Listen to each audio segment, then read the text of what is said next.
Another double murder at the Apple factory this week. They were just married. Looks like they didn't get there Appley ever after.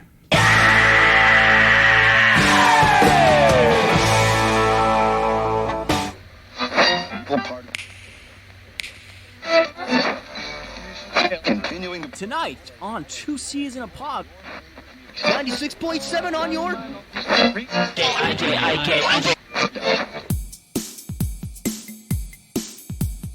Two C's in a pod, two C's in a pod, two C's in a pod, two C's in a pod, two C's in a pod, two C's in a pod, two C's in a pod, two C's in a pod, two C's in a pod, two C's just like two C's in a pod, because we're two C's in a pod, just like two C's in a pod, two C's in a pod at gmail.com. Welcome to Two C's in a Pod, everybody.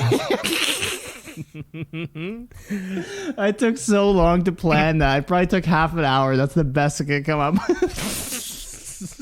I think you spent half the time scrubbing through the song to find that exact moment. You're like, you say to yourself, it's like a 7.5 minute song. You're like, no, it happens way before a minute to go. No, it doesn't. Yeah, I tried so hard. I went through the song. I kept skipping. Like, I don't have 7 minutes to listen to a song to find it. So I ended up just going to YouTube and finding it. The fans know. Welcome to Two C's in a Pod. Fans know the amount of time you spent. That's right, 2 C's in a Pod. My name's Cameron Osborne. My name's Cam LeClaire. And, God, we sound so solemn suddenly. So. Oh, there's a double murder at the Apple factory. He's grabbing his phone. Well, there was a double murder at the Apple factory. Right. Because? And? They were just married this week. Yeah, that's too bad. Looks like they didn't get there Appley ever after. God damn it. You know, whenever we get a soundboard, Cam, I know that'll be one of the first things you want to put on a soundboard. You're wearing your over-the-top David Caruso style sunglasses, just pure Ray-Bans being tossed off your head there. They're solid until you need to rip them off, and then they're good to go.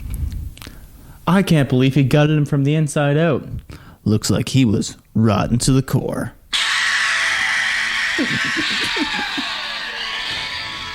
That one didn't land as well. I don't think that one didn't quite land as well for me. But this is, slowly kind of turning into a CSI Miami themed show.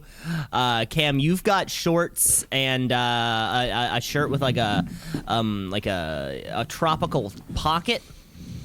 Yeah, skies out, thighs out. Kind of design. You know, I'm wearing a tank top here myself because it is a beautiful day. It's a beautiful, hot, global warming style day here in June. Dads and grads, this is your month. You get one. Dads, grads, you get 1 month a year. The rest of the years, you can go fuck off. But yeah, that's about right. We've just kind of stuck our tip into the month here of June, which will lead into July. Of course, the corporate retreat coming hot at the beginning of July. We are a mere weeks away from that. And then leading throughout the rest of hot, what did we call it? Hot white boy summer. What did Chet Hot white boy summer? Hot white boy summer. No, thanks to I Tom think it's just a Hanks. white boy summer. Yeah, but I wanna make it hot white boys because I don't want just every single white guy out there, you know, partying it up. I think it's also a black queen summer, if I remember correctly. Oh, I haven't seen that movie. No. That's I think he got in a little bit of trouble for calling it a white boy summer, and then doubled down and said, "But it's also a black queen summer. I'm also selling those T-shirts." Oh, see, I doubled down just the other way. Like, it's not just a white boy summer. No, it's a hot white boy summer. Like, you need to be hot in order to, you know, kind of have this. If you're a fat white guy, you do not count. You are exempt from. I kind of specified the category a little bit more specifically because, yeah, who doesn't want to give one to, a guy with nice abs, pecs, a well-formed delt. Good trap. A good trap. Nothing like a good trap. Yeah, everyone loves a good oblique into the cum gutter, right down into your. Unfortunately, I think only men. I think that's one of those things that only men desire. I don't think women care so much either way. Let us know. You know that muscle that goes like it's above your lat, but it's not your lat. It's just like a ball that's pretty much like at your armpit level. Yes. Yeah. What's that one? I don't know, but it's a good one. That's a good one. That's what you like to see. I do feel as though, you could spend hours, days, weeks, months, years in the gym, and you'll still probably get the most compliments from the other men in the gym. in the gym. No matter how hard you work, men, on your form, you will never be objectified the way that you want to. You will only be objectified by men. And who wants that? I think everybody wants that, though. I mean, the ultimate compliment's not a woman saying, like, that's a good squat. It's a guy going like, go, oh my God. Yeah, oh my God, he did it. It's a guy pushing. Holy shit. It's a guy pushing you through your new PR while you're covered with vomit. And literally dudes like ripping off their shirts just so pumped up because you hit the new gym PR.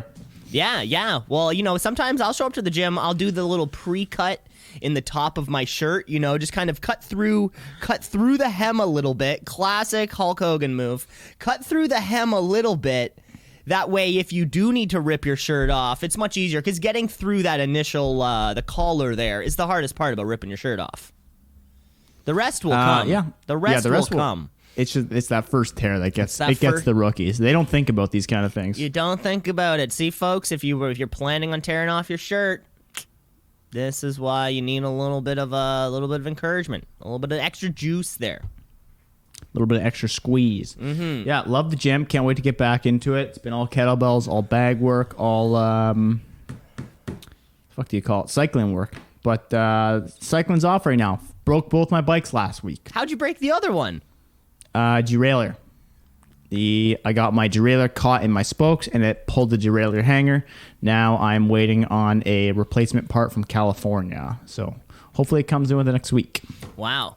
You know what? With of course the cycling shortage of things, Cam, you've broken more bikes in a 1 week time period than I think I broke throughout 2.5 decades of cycling. And now, of course, we're cycling to different amounts. I would be fun bike ride with a friend in the evening, where, of course, you're going for multiple K, but still, I think the over two plus decades of bike use that I had is still much more time than the amount that you're kind of spending right there. I think less kilometers, though. I think in 1 year I did more kilometers than you did over 10 years. That could be possible. It's that could be possible. But you're breaking these bikes in a way that seem like not a kilometer use specific. You're just breaking the shit out of them. Well, no, it is. It's definitely like a wear and tear. Like the one that I broke recently was the cable on the Specialized. That was from shifting improperly. It's because the cable got pretty old. But enough bike talk. Hey, I heard we're going to open the phone line soon, but we'll jump into that in a few minutes' time. What else is cracking, Cam? Do we have any notes and corrections from last week? Oh, sure. Let's get into some notes. Let's move forward with the week with first moving backwards. To talk about the week, let's get into some notes. Notes. We got some notes. We got some notes. We got some notes. Notes from... And amendments. I don't... Nope. No, it's not. Amendments. Getting into some notes from last week, we were talking about the two cases, I guess, from last week where NBA fans improperly interacted with players on court. We had somebody trying to spit on Trae Young. We had somebody trying to, or somebody successfully empty up all their popcorn onto Russell Westbrook, who had to be held back like a wild dog. One of the last people on the face of the earth you'd probably want to fuck with. Earlier on in the week, also at the Watching Wizards game, we had a fan on the court, which you see so seldomly in basketball, probably because you're gonna get tackled to the ground anyways. I would rather get tackled on a soft outfield than a hard baseline on the basketball court. But that's beside the point. What got us talking about it was the infamous Ty Domi incident. We can all remember that beautiful March 29th, 2001, when Ty Domi squirted his water bottle So here's what's happening, right? We're in Philadelphia, who, well, got to be one of the most ravaging fan bases to begin with. And Ty Domi squirted his water bottle up above the glass when he was in the penalty booth, taking on a Flyers fan, named Christopher Falcone, who began yelling back and eventually was climbing the glass. The glass gave way and he fell through, and him and Domi got several punches in back and forth before the linesmen were able to calm the scene, and then the rink repairman had to come and put the thing back up. But our question was, well, what happened to the fan? Of course, these two fans, dumping popcorn and spitting, have received lifetime bans from their respective arenas. What was going to happen for this fan in Philadelphia? Well, actually nothing. He got to stay and watch the rest of the game, even as the rink crew were repairing the glass beside him. Ty Domi, on the other hand, was fined $1,000, which was the maximum amount of money that he could have been fined at the time, but received no suspension. After the game, of course, conversations between Leafs PR and kind of the venue management of like, okay, we need to kind of rectify this situation on a personal level. And it turns out that Falcone and Ty Domi actually worked it out with a simple handshake. Ty Domi flew Falcone and his family up to Toronto for 2 playoff games, put them up in a nice hotel, and everything is good now. Falcone said that he loves that he is a part of a huge Philadelphia sports moment, and he says to this day continues to get an outpour of support from fans. Or anytime the Flyers are in the playoffs, he will always see a rise in his tags on Facebook and things like that, because I think it's one of those moments. It's cool now. Like, it's a cool thing that happened in the history of not only hockey, but if you're a Philadelphia sports fan, of course you remember that happening. It's one of the top 10s, or just like a segment on the top 10s of Sports Center you're ever going to see. Yeah, constantly revolving. Oh, certainly. It's one in terms of and it's and kind of in retrospectively speaking. I'm sure Russell Westbrook has never appreciated any of the chances that a fan has taunted racial slurs at him. But I don't know, something about a crazy hockey fan climbing up and getting some smacks in there seems endearing. He did get the shit kicked out of him. Let's not celebrate this guy. He got the shit kicked out of by. I saw a video yesterday by Ty Domi. I saw a video yesterday of a drunk guy heckling a UFC fighter who didn't know was a UFC fighter in a restaurant, and then the UFC fighter took a double leg takedown and choked him out, and then he was like, "I got him detained. Don't worry." Now that sounds like one of those things, like Bruce Lee's hands were technically weapons. Like, a UFC fighter should not be just allowed. Like, they should not be allowed to just put somebody in a rear naked choke. They could actually really hurt that person. That's a huge risk, I'd say, right? For getting sued and this, that, the other. Yeah, it is. But at the same time, the guy was being a loudmouth, and he dealt with him gracefully without actually hurting the man. Without actually hurting him? I mean, he put him to sleep, but that's because he was being a loudmouth in a restaurant and like causing a bunch of chaos. And the owner was like, "Get this guy the fuck out of here! Call the police." And he's like, "Who needs the police when you got whatever his name?" Cam's putting his sunglasses back on. A UFC fighter in house. Well, all right. Tore his sunglasses back off. Yeah, we'll have to follow up on that story, because that would seem like one of those things where like a civil case erupts where yeah, I don't know, we'll see. But yeah, those are all the notes for last week. Just the Ty Domi thing. Ty Domi still kicking out there, doing his thing. All right, well, we're going to open up our phone lines here, so everyone dial in here. We got our first caller on the line. We got I believe this is a Michael. Michael calling in? Yeah, Michael Cameron Kern. Cameron's my middle name. Okay, perfect. What can I help you? You're calling in live to 2 C's in a Pod. Good morning, Michael Cameron Kern. Good morning. I really wish I could hear the other Cam as well, but I just want to say, Cam, I hope you're doing well. I miss you, and hope you're doing great. Today, I just have a little question about how to apply chamois butter. This is for you, Cam LeClaire. I went on a nice little ride this morning and accidentally hit some rumble strips, and I'm pretty sure I tore a layer of skin off of my paint. Pretty classic. Classic tearing the skin off the taint. This is something we see pretty common. This is a classic? This is a classic. Okay. Well, thanks for calling in, Cam. Cam Kern. I didn't catch his name. It's calling from Chicago. I'm not sure. Thanks for calling in. We will. So typically, what I like to do for the chamois cream is really get it moist. And chamois cream, for those who don't know, is something. It's some kind of like buttery substance that you put on your bicycle shorts so that you don't get the rumble strip gooch tear. How do you like to apply it? I like to put it directly in the middle of the shorts and rub it together like two pancakes that you rub together, and that really applies it well to get a nice, smooth layering. So thanks for the call, Michael.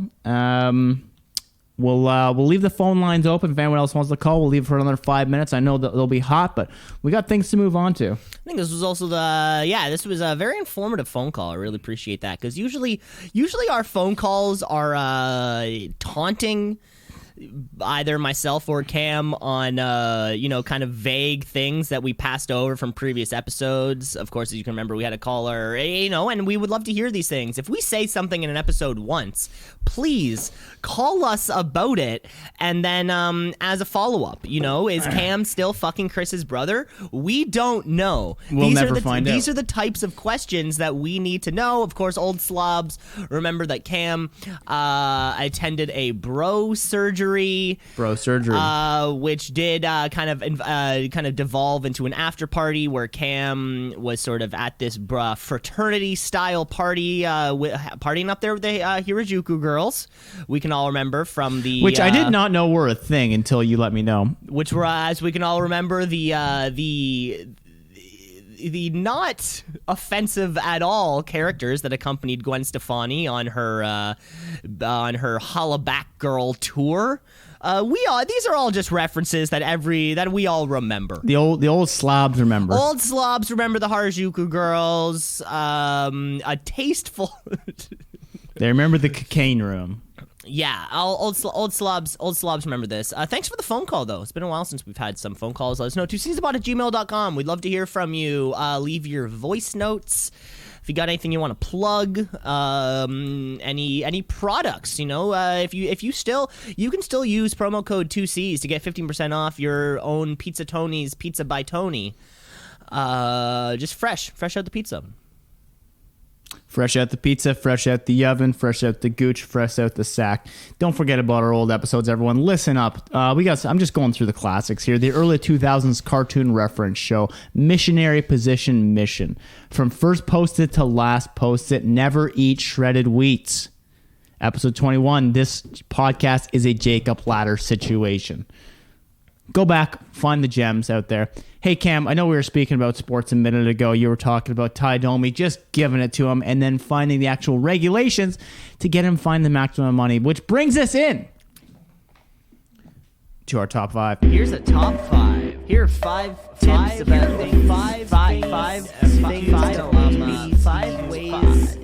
No, it's just a top five. Cam, old slobs of the show will remember this. Spoke about this last week. What did I say I was going to do this week, and what am I going to do? I think you were doing. It was either like crazy rules, or fun like stats or something like that. So it is the top 5 breaking through loopholes in sports. Yes. This came up somehow. I don't really remember, but it did. It did. So, Cam, coming up on our list, this will be a list of players or coaches who have found ways to bend the rules in their favor to, make it a little bit more unfair or fair for them, whatever you want to call it. Coming up at number 5, Carter Capps of the MLB, Miami Marlins, actually came to the league in 2015 with a relatively odd pitch delivery, which some might call the stutter step. Now, if you're a baseball fan, you know it's 60.6 feet to the rubber where you'd be pitching from, which is deemed a fair distance for both the batter as well as the pitcher. Now, what Carter Capps did, and was deemed somewhat controversial but deemed legal by the league, is when he pitches, he drags his foot, pops it up a little bit, and then releases the pitch. So he's actually about, a foot or two closer to the plate than he originally was. You have to check out the video online. It's an interesting delivery where it's slide, pop, and then throw. The arm doesn't actually create any movement until that sliding happens. Take a look online. It's a relatively interesting setup that he has for it. That has been deemed legal, even though some batters hate it. But he gets to be a full, I guess, arm length closer. Significantly. To the batter. Significantly closer. So take a look at that online. I think that's a fun one. A little bit better than the league rules in baseball, because baseball has notoriously been beaten down with the rules because it's one of the oldest sports. There's like 3 rules to baseball. Isn't one of them you have to pitch from the mound? Come on, baseball. Get your shit together. There's 3 rules. 3 strikes, you're out. Pitch from here. Tag them on the bag. Those are the only 3 rules to baseball. And so, of course, they're going to be a stickler to one of them. Next up on the list is from the NFL, where this was actually discovered last year, where Alex Smith accidentally exposed a major loophole in the rules when refs were forced to stop the clock. And this, if you're not a sports fan, football has very weird rules for when the clock runs and when it doesn't run. Now, Cam, you used to play football. I believe it stops when the ball is out of bounds. That's correct. Am I right about this? Okay. Yeah. So after being tackled, Alex Smith ran off the field onto the sidelines to get a new ball, therefore stopping the clock, which gave his team enough time to kick a field goal, which he wouldn't have originally had been able to do. Cam, you hear about this? You see this? Do you hear about this? I love this one. Yeah, I love this one. Yeah, so it's called an administrative stoppage, big loophole, and we'll see if we can. I don't know. I don't think they have actually corrected that loophole yet. Well, I mean, and that happens all the time, right? In baseball, the ump has 5 or 6 more balls in his gut, ready to go, right? In case one gets dinged, one gets nicked, right? But when it comes to football, basketball, they're replacing the balls all the time, right? It's like when you're watching a basketball game or a hockey game, and there's suddenly a TV timeout. It feels like that should not be allowed. All the players are tired. One team has 1 timeout left. It's a close game, blah, blah, blah. Then suddenly the media says, nope, timeout. Everybody gets a break. That shit sort of happens in all the sports, right? So, yeah, nothing wrong with the quarterback going asking for another ball. It's the game's fault that they want to stop. That's not his fault. Fair enough. Next up on the list, Cam, this one's been adopted quite widely in the NBA and adequately announced the Hack-a-Shack rule. So this is originally adopted from the Dallas Mavericks coach Don Nelson, used to gain pretty much, or maybe not gain, but stop opponents from scoring by fouling their worst free thrower. So this was originally used against the Detroit Pistons' Dennis Rodman because he was notoriously a bad free throw thrower. The idea being here is whenever that person gets the ball, foul him, he will now have to take shots off the line, which he is probably going to miss. Adequately named Hack-a-Shack, the Hall of Famer, Shaquille O'Neal, because he himself is a terrible free thrower. Yeah, another classic loophole. I think, they've talked for years and years about how to avoid this, like removing team fouls after 2 or like within 2 minutes, all these sorts of things to get around it because, yeah, the pace of play just slows down immediately. And it's terrible. It's terrible to watch. The worst part about being a basketball fan is watching a close game with 2 minutes to go. Because that 2 minutes extrapolates itself to 35 minutes. Somehow. With a couple timeouts, a couple TV timeouts. And then, of course, you're hacking, right? So then you got to move you're walking all the way down to the floor to get these free throws done. But yeah, it's a classic move. It's a good move. The next two on the list actually come from the same coach, notoriously clever Roger Nielsen. Does his name ring a bell at all, Cam? Mm-hmm. Roger Nielsen came up with two, I think, of the best loopholes I've ever seen in sports. All right, so the first one, number 2 on the list, he exploited the rule in the NHL that you are not allowed to have less than 3 skaters on the ice. So in the NHL, if you are to get a penalty, you can put one person in the penalty box, and now is a 5-on-4 advantage. If you were to get another penalty, it'll now be a 5-on-3. You can get no less than this players on the ice. Knowing this, what Nielsen would do, in hopes of running down a clock in the final minute or two, would deliberately order additional one of his players onto the ice for an additional too many men on the ice infraction. Now, how this works is you don't actually get the penalty called against you until you touch the puck or gain possession.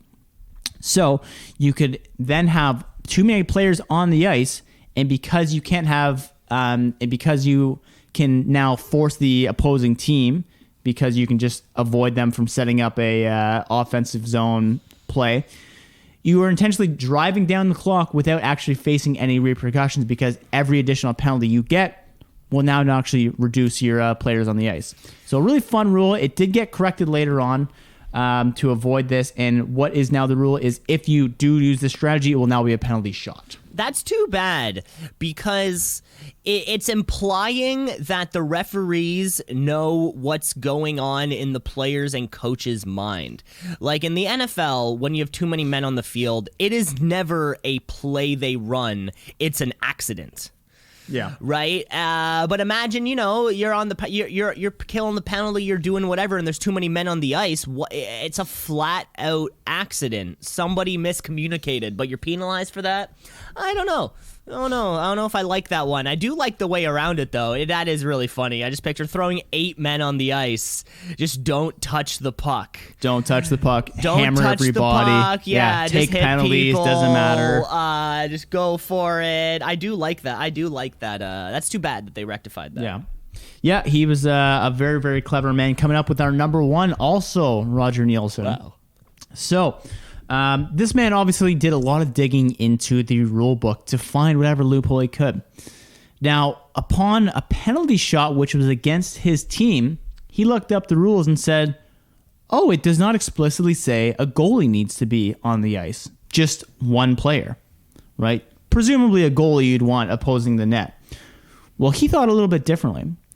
As the opposing player was preparing to skate down the ice for the penalty shot, Nielsen would actually add a player into the crease to charge at the puck character and knock the puck away before the opponent could get even remotely close to the net to get a scoring chance. Nice, like it's slam ball or something. Basically, yeah, it's a lot easier to just have someone charge at you and then just not allow that person to get a shot off than to have a goal on a goalie. So pretty interesting strategy. This also got corrected, led to more rule changes. Roger Nielsen, great for the sport for just finding ways around the rules. So that is the top 5 for the week, Cam. Yeah, I love finding ways around the rules. Eddie Guerrero, cheat to win. But sometimes you don't even have to cheat. Sometimes you can just read between the lines and says, well, it says skater. It doesn't say skater. Yes. It doesn't goalie. say player with big pads and a glove and a blocker. It doesn't see, I mean, hell, it's the league's fault for not specifying these things. Okay, I remember where this came up now, because we were talking about Trae Young and his whole backing into people to get a foul. I think that's where this initially came up. Right.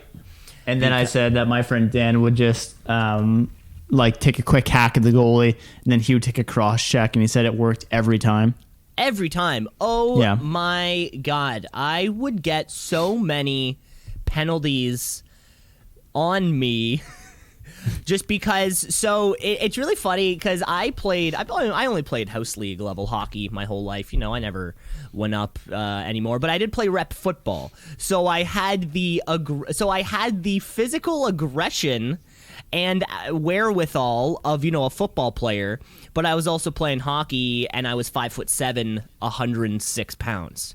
So you can be super aggressive and know how to be aggressive, but then also know when to go limp.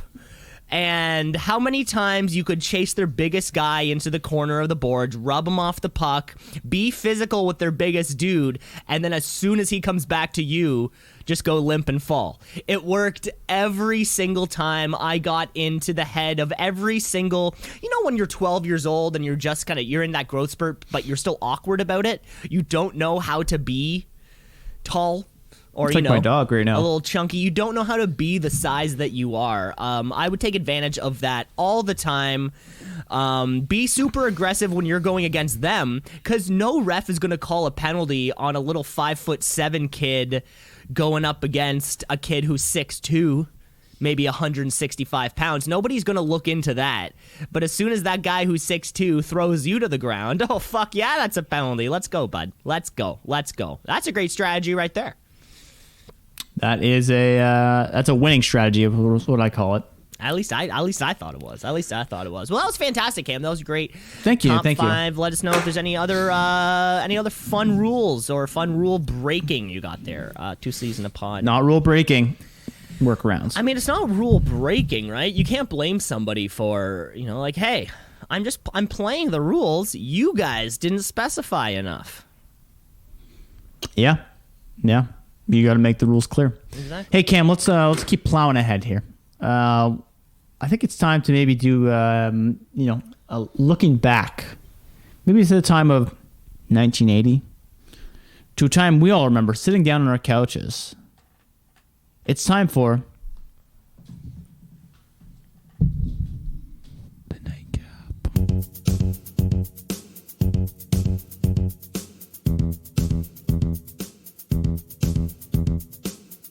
The Nightcap, a shadowy flight into the dangerous world of a man who does not exist. All we need is 5 minutes to recap this week's episode. Maybe less than 5 minutes, but certainly not more than 5 minutes. We're going to need more than 5 minutes. Ooh. Wow. Are you as hard as I am? The Nightcap. That sounds great. Yeah. This podcast, this 2 Season Pod, and we bring you the Nightcap every week, where we recap the season 1 of the classic David Hasselhoff program, The Nightcap. Of course, we're bringing ourselves back to the fall-winter of 1982 to present to you episode 13, Forget Me Not. Cam's putting his sunglasses on. Oh, no, I thought he was putting on his sunglasses for a second to pull out something great. But as the rules go, we only have 5 minutes to break this down. Cam's going to cover the first half. I'm going to cover the second half. Cam, are you ready? Let's go, Chicha. 3, 2, 1, and we're in it. We open this shot with a shoreline where a bikini-clad lady in a summer home is with Michael Knight. He is apparently protecting her against who knows what at this point, but this is her protection home. Now, as this is going on, this is a pretty slow start to the episode, but we're learning that there's international politicians coming to town to an equestrian... I always screw up this word. The horse show. Where there's going to be a threat on his life. This is all the intel we have going on at the moment. Now, Michael, getting aware of this, actually goes to an outdoor summer party to get a little reconnaissance on what is going on here, where the alleged hitman are going to be. After doing a little roundabout, saying his hellos, grabbing a few appetizers, and bumping into a lady and giving her some champagne, he finds out that one of the doors at the party is actually locked, and there's some fishy business going on there. Now, the lady they bumped in did get a little bit too drunk and ended up falling asleep in one of the beds where the bad guys are actually meeting. So they finish up the meeting and they realize that these hired guns are in a room where they have a witness passed out on the bed, waking up and saying, "What am I doing here?" Well, they go ahead and kidnap her and said, we're going to give her the old cement shoes because this crazy broad knows a little too much. Well, as she's in the car driving away, Michael's in pursuit, chasing after her because he knows something's fishy going on. She jumps out of the car, falls down a cliff, and Michael, instead of going after the bad guys, uses his winch feature on Kit to rappel down the cliff and pick up her unconscious body. The hired guns are worried that they now have a loose end with her and now plan to get her back. Meanwhile, Michael drops off a mysterious suitcase at the equestrian show. We'll get back to that later. The girl wakes up from the party at Michael's house and recalls almost nothing but that she dropped her purse at the side of the cliff. Mike then rappels down there to look, and the hired guns stop him at gunpoint, demanding that he give back the purse to them. Cam, I'll pass it off to you.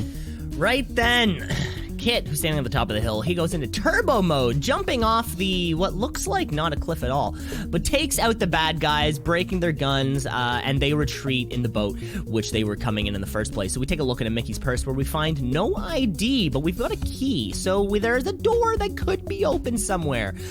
Devin arrives with the potential photos of the kidnappers, who Mickey does not recognize, but she recognizes the name The Frenchman. He was the real tall, baddie that we found at the party. But this is like the side plot. We still have to deal with the main assassination plot. So we follow Burns, this character, the American, who drops off a package into a garbage can, waiting for the drop-off to come back. We go back to the house where we see Mickey seemingly dialing every single Joe Palmer in the phone book, because she remembers Joe Palmer is the name of her husband. However, we do get a quick flash of the telephone book where we see that she called 2 J Palmers, a Jedediah Palmer, a Jerry Palmer, a Jewel Palmer, and then 2 Joe Palmers. Nobody's there at all. Back at the drop-off, some derelict is scurrying through the garbage, but it turns out to be one of the bad guys because he's got that nice watch. He's pulling the old bum fake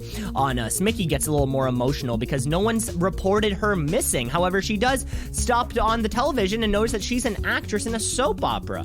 We follow our bum back to a hotel room, but he turns out that he escapes us. He's a little too fast for Knight and Kit this week on the episode. Right then, Mickey walks into our house now that she remembers everything. But right when she walks into the living room, someone applies a rear naked choke. Back at our main plot, Devin and the international senator are watching some horses jump around while a mystery man starts assembling a gun in a trailer. Michael Knight breaks Mickey free from the captor, and through a clever game of word association, finds out that the bad guys are talking about an equestrian show, which Devin seems to be at. So the race is on to stop them. We jump the rail to the show, foil the shooter, but he starts escaping on horseback, and guess what? We are in pursuit. He takes us all the way to the stables, and for once, Kit is the one who gets jumped over. We catch up to the horse, and who knew Michael Knight, like the true American cowboy, gets out the window, lassos our bad guy, and raises one fist for the U.S. of A. Here in our epilogue, though, Michael Knight drives back up to the beach house with a bouquet of flower. Well, I mean, it seems like he only has 1 bouquet of flowers, but he may have 2 bouquet of flowers. For our lead ladies, our first implied threesome episode over. Wow. Nailed the timing on that one. Nailed the timing. I'm going to call it a lackluster episode for the first half. Yeah, the first half had to establish that there was, this whole missing woman thing. I just felt like there was nothing going on. It felt like a lot of scenes and just like, no plot thickening. No plot thickening. No, well, we were just helping Middle America out of a jam. Which is, I think, every single week's episode of Knight Rider Season 1. Stay tuned to episode 14 next week. You don't even have to watch it because we're the ones doing all the work over here. Yeah, this is like my ideal if someone were able to do this for me for everything. Is give me a 5-minute summary of everything that went on. I don't know what I do with all my time. This is our Jason 30, folks, so you better like it. Yeah. Hey, did you see that... you probably didn't see this. What am I even asking for? The hit that Mark Scheifele delivered on that Habs player last night or 2 nights ago? No. All right, we'll move on then. You asked something about Arrested Development. This isn't a sports podcast, so don't get on me. I'm able to throw a little bit what I want in there. Well, you can throw what you want in there. I thought you were going to ask me again, did I watch that baseball game the other day? Which I'm still jarred by that question. Not many people ask me if I've watched a baseball game, so it was just hey really Cam, nice I'm here to to ask you the hard questions. That's why I'm here. Did you watch that baseball game? God damn it! I asked all my prospects that on the phone, like, hey, did you catch the baseball game last night? They're like, which team? Like, your favorite one? Did you catch that? Did you catch your favorite team playing that sport you like? What a game! Oh boy, the refs need a new pair of glasses. If you ask can you believe me. the outcome? Can you believe the outcome of that game, of that sport? Because I can't. Oh, I can't boy. believe the score. The What are coach, the chances? coach was so upset. Yeah. Oh, the losing team. Oh, they have to make some changes. Oh, that losing team. Come playoff time next year, that losing team better be on the other side of the win-loss column. Win-loss, yeah. The other side of that one. The win, I'm not sure. Arrested Development. Anything? Word association? It's talking about word association. That's right, Cam. Yeah, sure, I'll associate some words all up and around here because we're moving on with the show. I think it's about time that we play a little bit of March Madness. All right, we got to make this one quick one to make it on time, but let's do it. On time? Where we're going, we don't need time. Cam, we're talking about March Madness, which incorporates the intricate science of bracketeering, along with the fun, creative, just kind of thinking for yourself, Cam. That is right. You brought up Arrested Development. Because today we're taking 8 things, lining them up. We're finding our favorite Arrested Development character. Of course, the Bluth family runs deep. Fortunately, there's only 8, so this actually works perfectly for our bracketing in general. So our first round matchup, we have Lucille Bluth, the matriarch of the family, taking Rest in peace. maybe Funke. Now, you know, whether you've seen 3 seasons, 4 seasons, 5 seasons, doesn't matter. All these characters have huge arcs and reasons to love them all. So Cam, we have Lucille taking on maybe. Well, maybe the perennial rebel in the family, always looking to push the narrative, such as what would our parents think if we were kissing cousins or further, versus Lucille Bluth, the consistently judgmental mother who is an alcoholic and not seems to be much of a mother at all.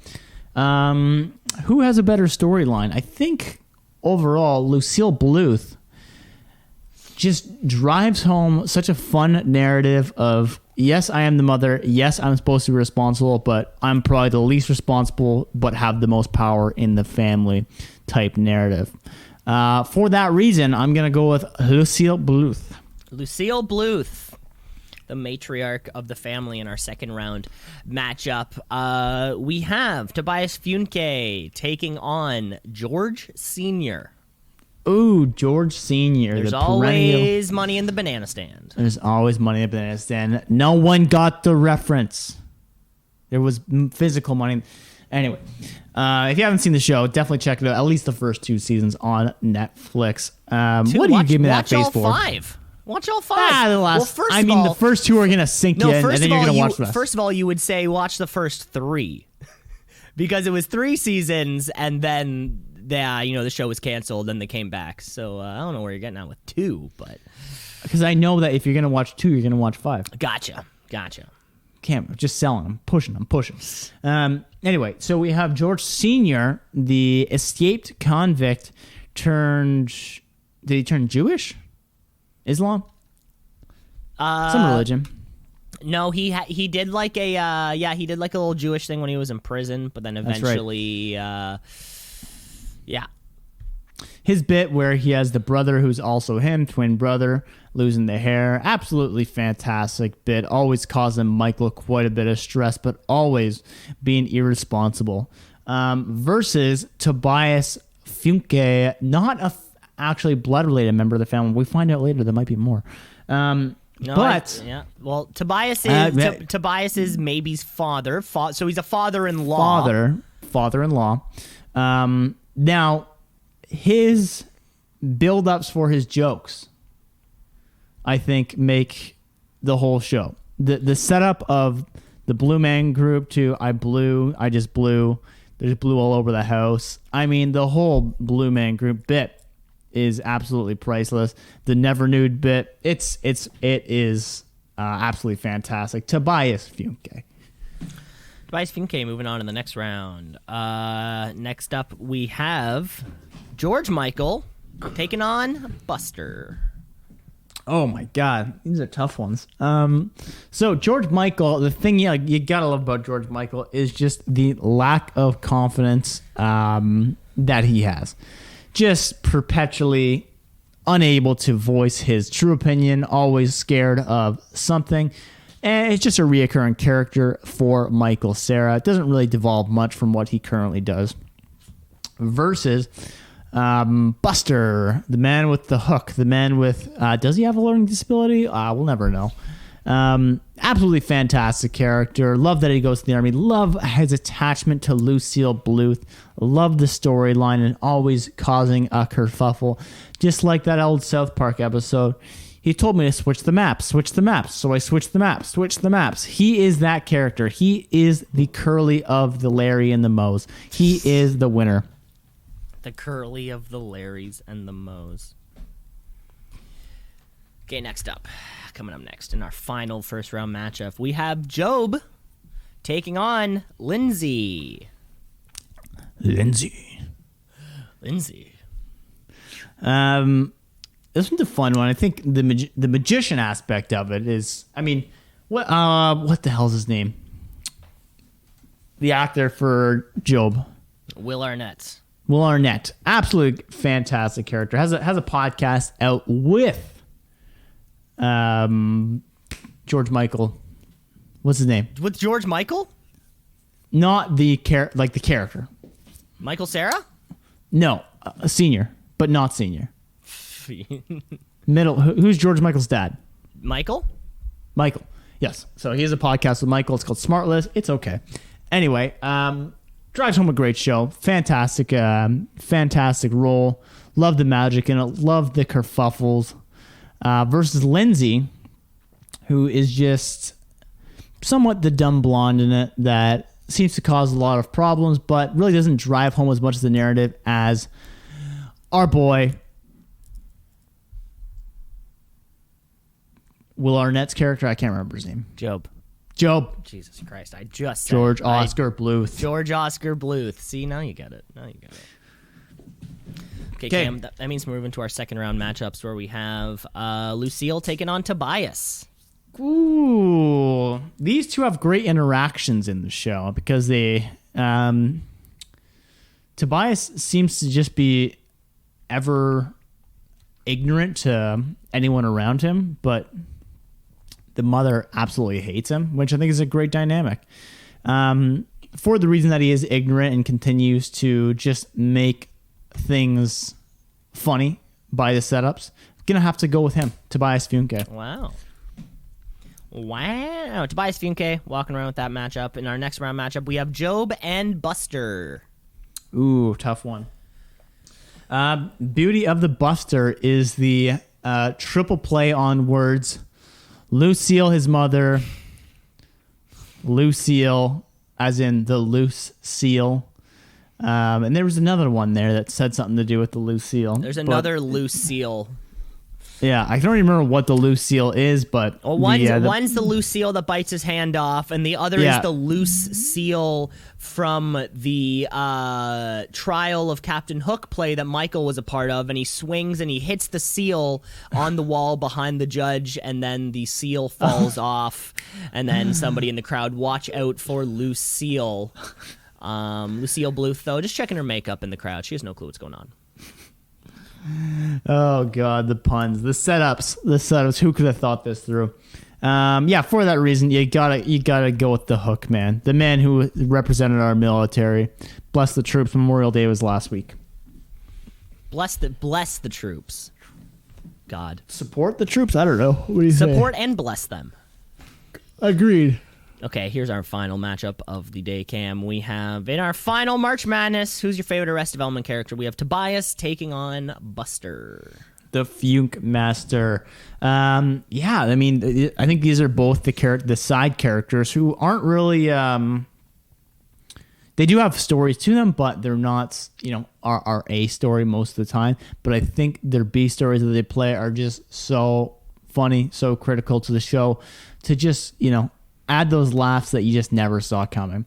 For that reason, I am going to take the perpetual man trying to get into the blue man group. It's Tobias Funke, not even a blood-related relative, but still my favorite character. Tobias Funke, walking away as your favorite Arrested Development as your favorite Jasmine character. That was fantastic. Slobs, you might remember I didn't include Michael in this because the show is about Michael. So I just tried to pick everybody else who wasn't him. Because the show's about him at the end of the day, really. You're a crook, Captain Hook. That's the song. That's the song. For all you fans, check it out. And Cam, watch season 5 because I did. Watch it 6 more times. All right. Okay. Let's get into our final game of the evening, Cam. It's time to scour the world of headlines and figure out what is true, what is false, leading to our game, headline or asinine. Hey, headline or asinine.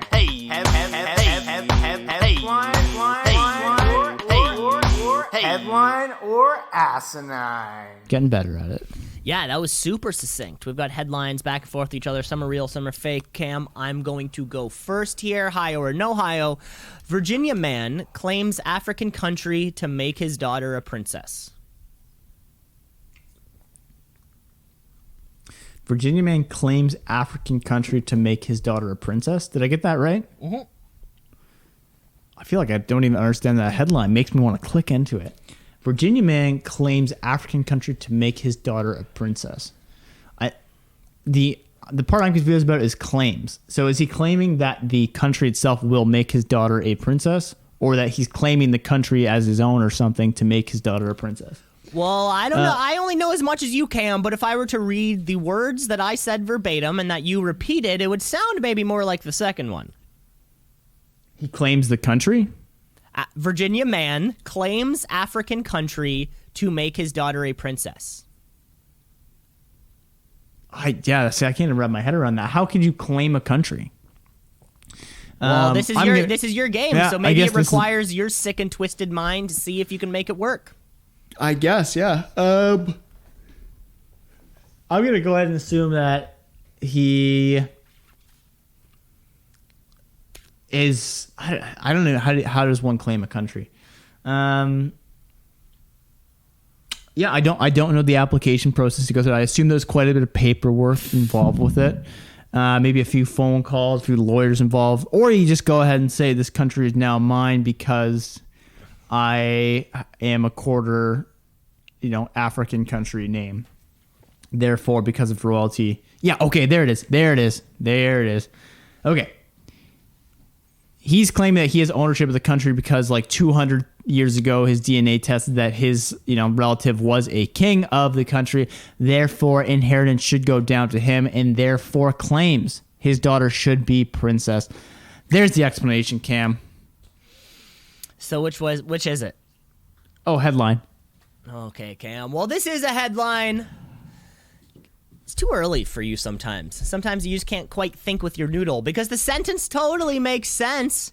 You're just not thinking about it. This is a story coming out of Burt's Howell, which is a stretch of land between Egypt and Sudan that neither country wants. There is no natural resources. It's flat. It's desert. Nobody wants it. Well, apparently, except for Jeremiah Heaton of Abingdon, Virginia, who has planted a flag in the midst of Burt's Howell and now claims this land as his own. Because after last Christmas, his 6-year-old daughter, Emily, asked if she could be a princess for Christmas. He said yes, and then worked towards claiming the 800-square-mile chunk of land that he owns and planted a flag, thereby making him the king. And if he's the king, well, that means his daughter must be the princess. However, planting a flag isn't quite enough to make, to kind of make a country. He would need approval by neighboring countries, as well as the UN or whoever is in actual political control of the land. Although the land is just desert, Heaton would like to turn it into an agricultural area to help feed both the Sudan and Egypt on either side. Wow, that's it's not what I took from that. I know there was countries that were unclaimed. It's not. I don't think it's so much like it's unclaimed. It's that nobody wants it. Like it's just it's extra land. Nobody. Yeah, it's just desert. Nobody wants it. I'm sure there's lots of stretches up there of land that nobody wants. Yeah, I didn't know there was that. That was a thing. Apparently. All right, Cam. Headline or outside. Russian woman faces charges for allegedly suffocating husband to death with her massive buttocks. Her massive buttocks. Yeah, I'm sure, if you wanted to, murder your spouse or significant other, some kind of sex play gone wrong has to be a huge kind of, thing. Oh, he said it was a fetish. Oh, I didn't hear him say stop. All these sorts of things, right? I mean, I'm sure there's one man with a fetish out there who's like, yeah, I want you to suffocate me with that ass. And then it's just up to it's up to whoever's the request is like, okay, I'm going to suffocate you with my ass. And then, maybe he gives you he starts tapping you out, like, okay, that's enough. And then you just kind of dig deeper down there with that booty. It would be really easy, I think, to claim he thought it was a fetish, and I'm sure it happens all over the world. Hopefully with no nefarious means at play. But I am going to say that this is a headline. This is a headline out of Russia, where a 224-pound Russian woman did not do this accidentally or out of foreplay. Apparently during a boozy affair, the lady's name is Tatiana, refused to let go of Idar, her husband, after he begged forgiveness after getting into a dispute. Big bong rip from Cam. Big bong rip. Excuse me. Had the Pfizer shot the other day, so I must be getting the Pfizer flu. You must be getting boners. That's why you have a boner too, right? Nice. Jesus Christ, Cam. Anyway, she tried to calm him down after they got into an argument, but he apparently died from asphyxiator from blocking the respiratory system as his face was wedged into the mattress as Tatiana sat on his neck using her legs so he could not lift it. The medical examination found. It's a very much what's the deal with Gilbert Gottfried-esque situation we have here. Anyway, they're trying to charge her. What? How? What's the deal with Gilbert Gottfried? I've seen that movie a couple times. I don't remember a cunnilingus suffocating scene. No, I think you'd be surprised. Okay. Watch season 5 again, Cam. Yeah, so they're trying to put this into court as a murder. She's trying to claim it was accidental. Other people are trying to claim that no, this was straight up murder. It could go What's either the deal way. with Gilbert Gottfried? It could go either way, Cam. You can't make a reference if you need a point. Like you couldn't just say like get in my belly as if it's comedy because Mike Myers says it as a character. Like it would need to classic. That's good stuff, Cam. I mean, you can't just say like, Say it again. Do it one more time. No. I'm not doing it. All right, headliner. Give me another one. Okay, Cam. Salami or bologna or salami? No, salami or bologna. Large reservoir drained again due to urination. Large reservoir drained again due to urination. I'm going to go ahead and think that now that the state is opened up for business, everyone's outside. Everyone's pissing outside because porta potties are, hard to come by and also quite disgusting. I've worked in them. I know they're not pleasant places to be. So what do? You piss outside. And where does that piss go? Into reservoirs because, I don't know, that's where piss goes. For that reason, you just have to keep pumping it out because people are outside, people are having a ball, and people gotta piss when they're drinking. Headline. Cam, this is a headline here for you. God, your creativity isn't quite there yet today. What, you piss on the ground and then that permeates eventually into a reservoir, Cam? No, this is a story coming out of Mount Tabor Reservoir in Portland, Oregon, where a security camera caught two men attempting to scale a fence to enter a reservoir area. And while only one of the men were actually able to make it all the way up, the security camera showed the man opening up the front of his pants and taking a quick pee into the reservoir. What's a reservoir? A large area of water. Drinkable water? the water that gets drunken by presumably surrounding members of the Portland area. And as of course we all know, federal regulations say that any contamination of reservoir water will need an immediate draining. And as a result, 38 million gallons of clean, fresh drinking water were flushed.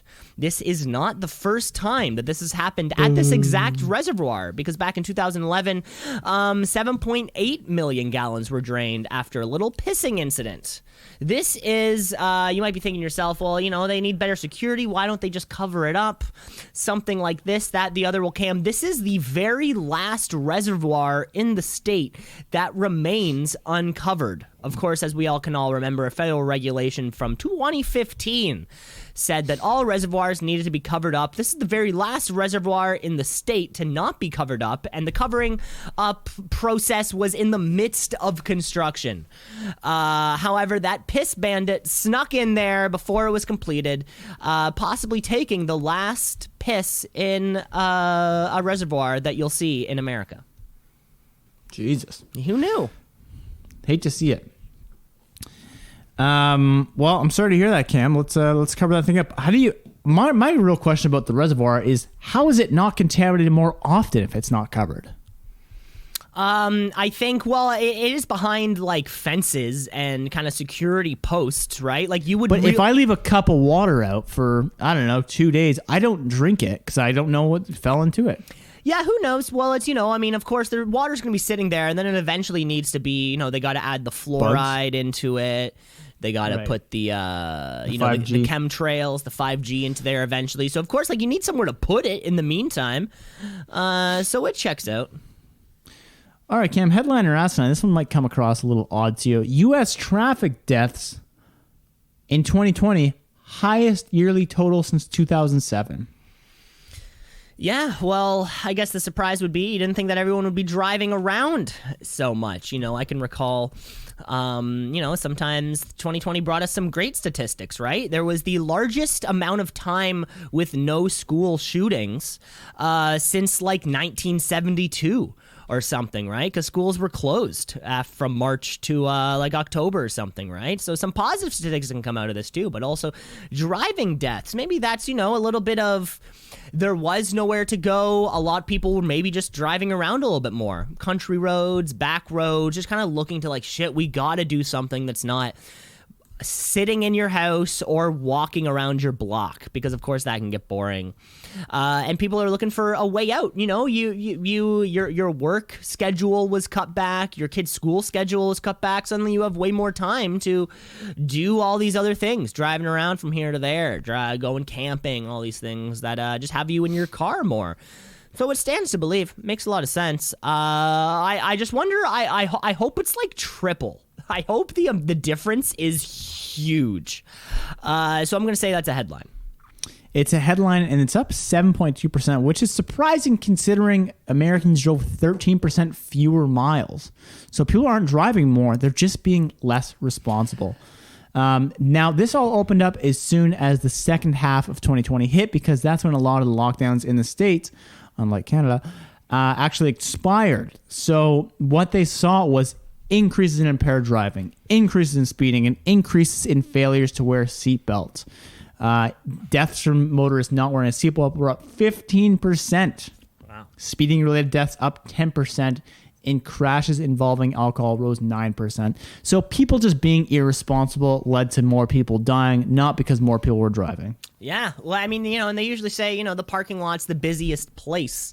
Or, you're more likely to get in an accident in a parking lot than anywhere else, because that Costco parking lot is packed to the brim with people. So that would make sense to me. But no, I guess it's just more people drinking booze. Nothing will change, right? That's it. Okay, Cam, I got one more here for you. Headliner asked 9, man given a ticket for talking on his cell phone while on horseback. Ooh. Yeah, he's probably calling CAA to say that my car's stuck, but I found this horse in the... You mean HAA? What's HAA? Oh, horse AA? Oh, I see what you did there. Yeah, I'm going to go ahead and assume that he was calling and be like, listen, this horse isn't cutting it. I'm going to be late for my meetings. Get an Uber down here quick. I don't know, making some call to be like, this horse shit is bullshit. Next thing you know, Police pulls him over. You go, license and registration. He goes, oh, yeah, I'll pull it on my horse's ass. What the fuck are you pulling me over for? He goes, you were texting and horseback riding. And under code 6824567 horse, that's illegal. Yeah, I could probably see it happening. It's unfortunate because you think you can get away with anyway when you're on top of a horse. But hey, guess what? You're not invincible, horse people. That's a headline. Cam, this is a headline here for you. This is a story coming from rural New South Wales in Australia. When a man was pulled over for talking on his cell phone while on a horseback, and he was even given a ticket. Of course, the man shows up to his court date, pleads guilty because he really didn't see much way around it. He was on a horseback while talking on his phone. However, the judge sat down, read the items on the agenda, and dismissed the whole thing in 35 seconds. Due to its trivial nature, and suggested that future rural Australia police force do not enforce cell phone horseback related tickets. It's just a waste of time. Yeah, I think I'm on their side for that one. I also think that if you're on a horseback, you can get away from a cop relatively easy. Well, I mean, it's like when I'm on my bicycle doing things illegally. I think if an officer in a car were to pull me over, I could get away pretty quickly, and I don't think they're going to chase me. I mean, we just saw Kit be confused by a horseback. You know, Michael Knight ended up getting him in the way. But Cam, that brings up a larger question. So if you were breaking the law on your bike, and a police cruiser came up behind you, rang the sirens, you would run. Depends on how well I know the area. Okay, let's say you know the area just fine. You would run away. Would run away from the cops if you were breaking the law. I would say if I knew I was doing something really bad and I was like 100% certain I knew the trails around me, then yeah, I'd probably just be like, "Fuck it, I'm leaving." Oh, way to go! Way to go! Yeah. Just think about it. I'm like, if I can hit on a trail and then it branches off to 3 spots and then that spot branches off to 3 spots, I'm like, yeah, I know this trail like the back of my hand. No one can chase me. And then on top of that, the chance of them like finding me, I have a jacket in the back of my bike that I can change into clothing for. Pretty easy. See, in my mind, if I'm doing something illegal in the first place, running away, I've seen too many episodes of Live PD to know that running away is only going to hurt your case. But who knows? Maybe it's a degree of illegality. I just don't think anyone's going to chase you on a bike. Yeah, you never know. You never know. Hopefully not. Right? Unless it's a bike cop. And even then, I think I get to smoke them. Headliner asinine, Cam. West Virginia offers trucks and guns as COVID vaccine incentives. Now, we saw this earlier on, or maybe late last year in Michigan, when they were giving out free joints to anyone who wanted to get a vaccine. They called it something punny also, like jab for weed or something like that. But yeah, trucks and gun. Now, this seems to be like the other way around, but also it could be to kind of influence those, I mean, I would think that, conservative rednecks are the group not getting vaccinated the most. So maybe by incentivizing them with things like guns, trucks, tickets to Dallas Cowboys football games, these could all be good things to get, people with vaccines. My only concern is that, like, get a vaccine, get a joint. Yeah, a joint is what? $7.50? That makes a lot of sense. It's troubling to me that a gun is so inexpensive that they can just give them away for getting a vaccine. I wish I could have gotten a truck, when I got my hepatitis B vaccine in a shot in grade 7. That would have been really nice. But no, I hope it's, I'd love to know the standards on it. It's like it's a used gun, or you get a truck, but it has 275,000 kilometers on it, and it's pretty close to needing a new engine. I hope there's a lot of stipulations there that I'd love to hear. But I'm going to say this is asinine. This is actually a headline out of West Virginia where you have it a little incorrect, Cam. It's a raffle system. Oh, you didn't say raffle. Well, I didn't say. That wasn't the headline. You left it out on purpose. That's why you click. Anyway, so yeah, this is an incentive program they're doing where once you get the shot, you get your raffle number, and they're giving away a lot of stuff. So they're giving away shotguns, trucks in their raffle, lifetime licenses to the Gun and Club Association, blah, blah, blah, hunting licenses for X amount of years. They're really trying to target that redneck market with a lot of different incentives. And apparently, I think it's probably just going to create more people being like, look, they're trying to give us, look, they're going to follow them shields, huh? I ain't no sheep. I have my shotgun. And they're just, what, you're going to pay me to get a vaccine now? If this isn't conspiracy, I don't know what is. How many bullets shot on the JFK assassination? You tell me. Are you still doing a bit? Or are you looking for an answer? Waiting. What was even the question? How many bulls were shot? Bullets. How many bullets? I don't know. 2, 3, 4. 3. Magic bullet. Anyway, moving ahead. That's all I got for you. Well, that was nice and succinct, Cam. I love it when you start to drift away towards the end of the podcast, which can only mean one thing. That means it's the end of the episode. Which can only mean thanks for listening, folks. Remember, you can rate, review, like, and subscribe. The podcast is everywhere. Spotify, YouTube, Google Play, Apple Podcasts, Stitcher Premium. It's everywhere. And don't forget, folks, last night, Cam will watch this, but last night, I'm going to go ahead and call it. Jake Paul knocked out Floyd Mayweather. We all remember Jake Paul knocking out Floyd Mayweather. It was like 7 hours ago, and it was huge. Big deal. Incredible.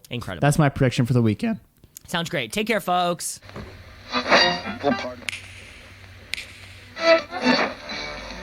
Continuing tonight on Two C's in a Pod.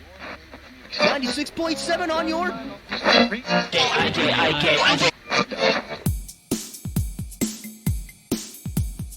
Two C's in a pod, 2 C's in a pod, 2 C's in a pod, 2 C's in a pod, 2 C's in a pod, 2 C's in a pod, 2 C's in a pod, 2 C's in a pod, 2 C's in a pod, 2 C's in a pod, 2 C's in a pod, 2 C's because we're 2 C's in a pod, just like 2 C's in a pod, 2 C's in a pod at gmail.com.